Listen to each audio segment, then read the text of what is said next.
राजकुमारी देवहूति का विवाह, जो राजकुमारी है एक महात्मा के साथ विवाह हुआ, वो भी ऐसे महात्मा के साथ जो भजनानंदी है, जो भजन में मस्त रहने वाला। महाराज मनु अपनी कन्या को लाके विवाह तो करा दिए कर्दम ऋषि के साथ। विवाह के बाद महाराज मनु लौट करके अयोध्या गए।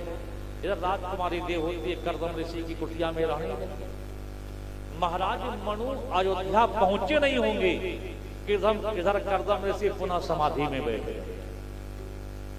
बताओ, अभी अभी विवाह हुआ, वैवाहिक जीवन का श्री गणेश हुआ कि पति समाधि में बैठे और तपस्या में बैठे हैं कर्दम ऋषि, तो हजारों वर्ष तक समाधि में बैठे।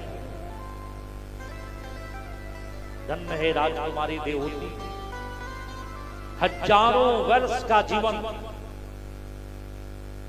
महात्मा कर्दम के कुटिया में काट गई, लेकिन लौट के अपने मायके अयोध्या नहीं गई। राजकुमारी देवहूति की जगह पे दूसरी कन्या होती ना, तो लौट के वापस चली जाती।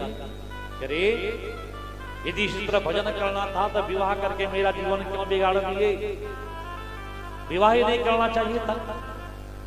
लेकिन धन्य है राजकुमारी, जो पति भजन में बैठा है तो भजन में बैठ के, तो देखो पत्नी, शास्त्रों में पत्नी को धर्म पत्नी कहा गया है, जो अपने पति को धर्म के बंधन से बांधे, धर्म के लिए प्रेरित कर।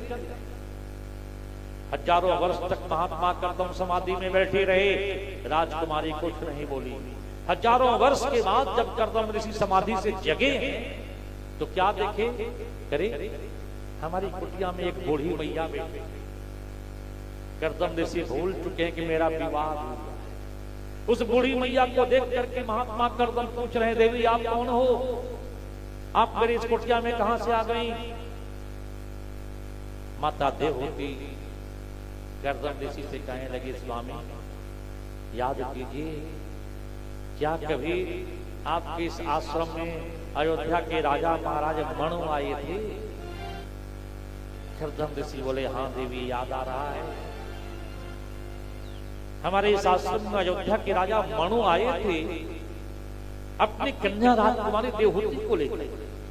और राजकुमारी देवहूति के साथ मेरा विवाह हुआ था, आश्रम से संबंध तोड़े तो परमात्मा को दिए हुए वचन का क्या हुआ?